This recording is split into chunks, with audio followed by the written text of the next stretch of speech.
What you cooking? Same thing I've been cooking the past 15 years with the hope of poisoning you. Ain't working so well. Not yet. Be honest, though. Tastes bad enough to kill a man. I never was much of a cook, but I did try to be a good wife. And you have been. Given what we was and what we came from, I think we've gone and done okay. I look at Jack. I look at him and I think we've been blessed. Maybe he can be something more. He's a good kid. He can be whatever he wants to be.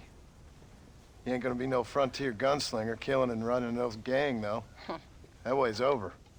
Railroads and government and motor cars and everything gone and done away with all that. And he ain't gonna marry no orphaned working girl running with a bunch of hucksters, neither. If he meets one like you, I hope he'll marry her. Stop. For an illiterate gunslinger, you sure know how to make a girl blush. God damn crows! John! You have got to go deal with them. They've broken into the silo again and are eating all the corn out from it. Of course, my angel. Wait, get out of there. All right, all right. Come on. Scat. Shh.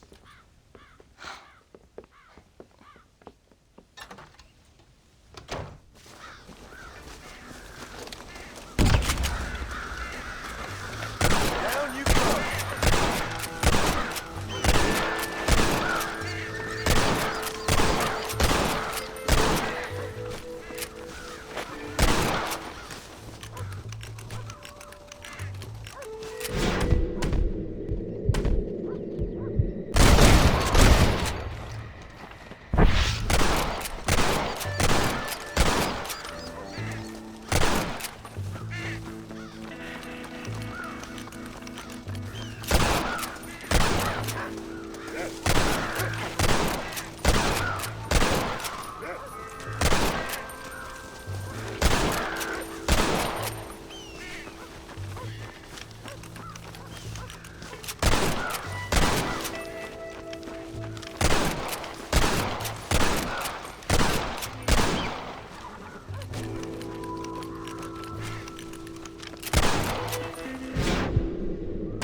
John, we got a telegram from some lady friend of yours, a Bonnie something or other.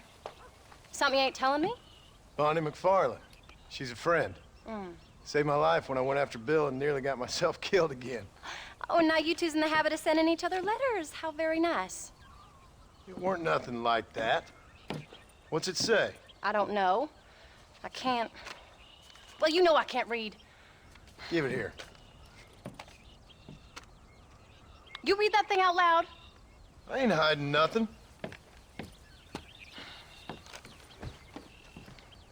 Dear Mr. Marston, stop.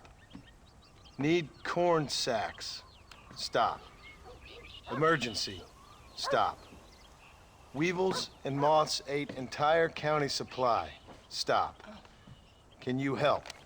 Not exactly the most romantic request, now is it? I guess not. She saved your life, you say? Yes, ma'am. Well, then you're gonna have to help her and her family out. We've got a plentiful supply of corn sacks over near the silo. About the one thing Uncle didn't manage to have stolen while we was gone. Okay. Hurry back, John. And John, what's she like? You know. A little bit like you, I guess. She's a woman in a man's world.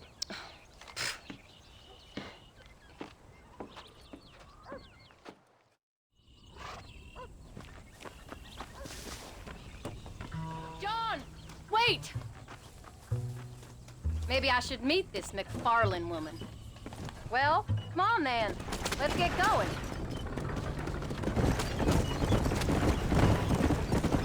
I don't think I can let you go off again without me. Fair enough. I'm glad of the company. You only had to ask. Ask?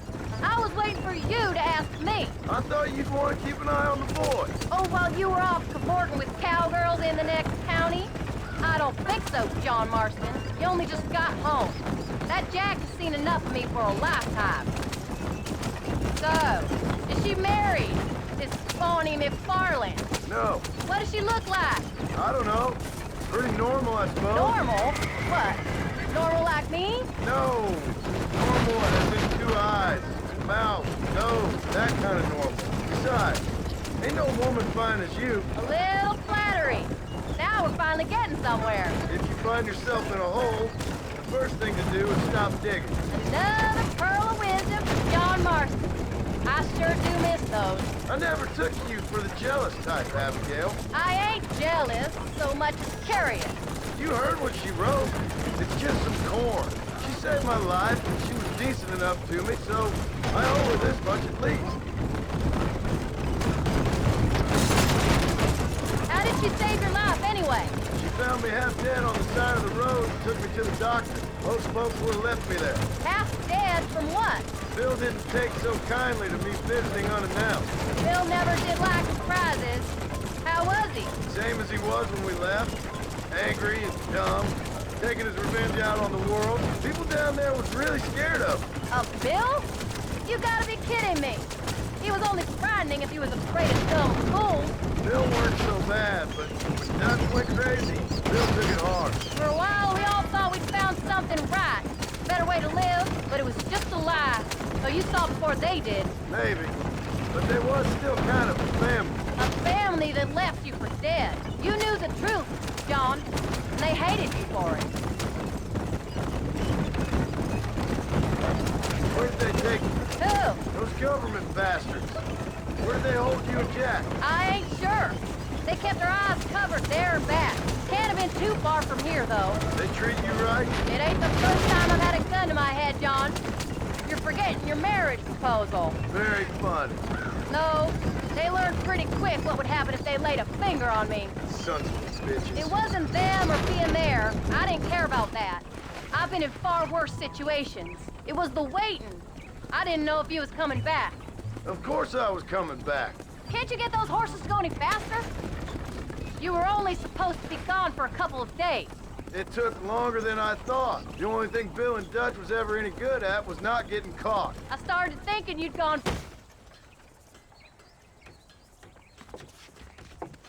You came. Thank you so much. We lost the entire harvest. Miss McFarland, I'd like you to meet my wife, Abigail. Oh, ain't you quite the gentleman all of a sudden? It's a pleasure to meet you, Mrs. Marston. Likewise. Thank you for saving my husband's life.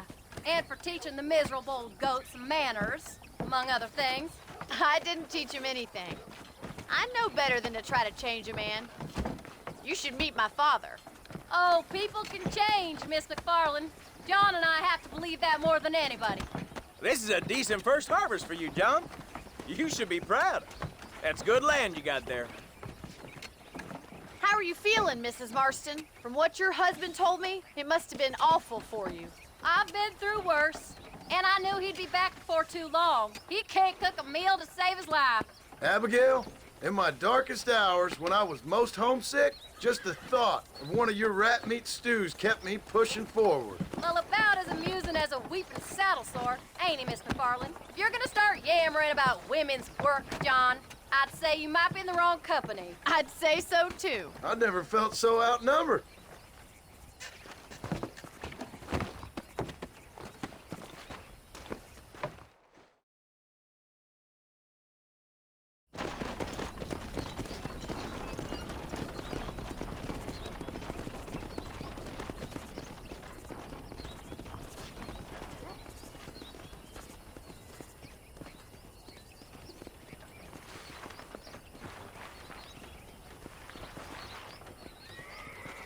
Ma'am?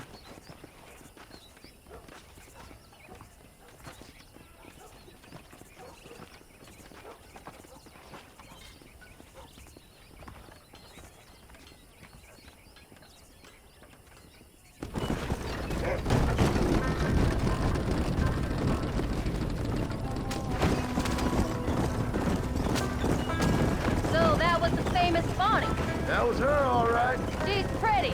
She's normal, like I said. Well, you always wanted to be a rancher. I have thought she'd be just your thing. The perfect rancher's wife, if I ever saw one. I already got a rancher's wife. I'm only teasing. I like her, and I'm glad she saved your life. Most of the time, anyways.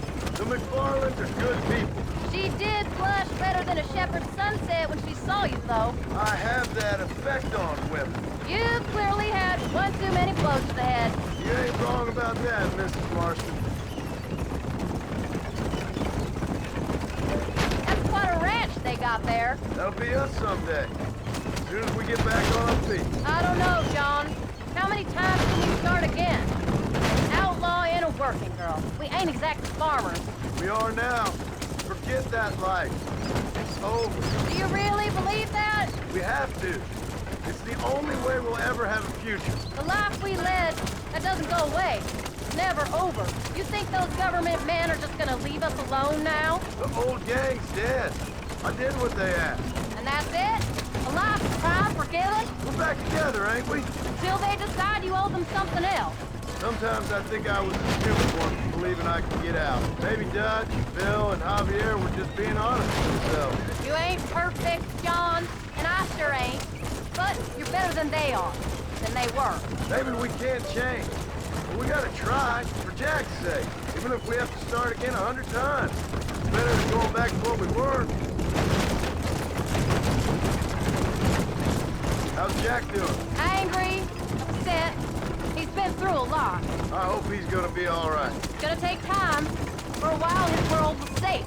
Normal, even. Then it got turned upside down again. He ain't saying much about it. I've tried to talk to him, but how do you explain any of this? What do you say when he asks about Uncle Bill and Uncle Dutch? They were his family when he was a little boy. He hides away in those clothes of his. Wouldn't you? It ain't like the real world's done him many favors. He's just been kidnapped. He grew up with a gang. That's no life for a boy. We did our best to protect him. Come on, John. He saw things no boy should see. Well, now we got a chance to make it right. Come on!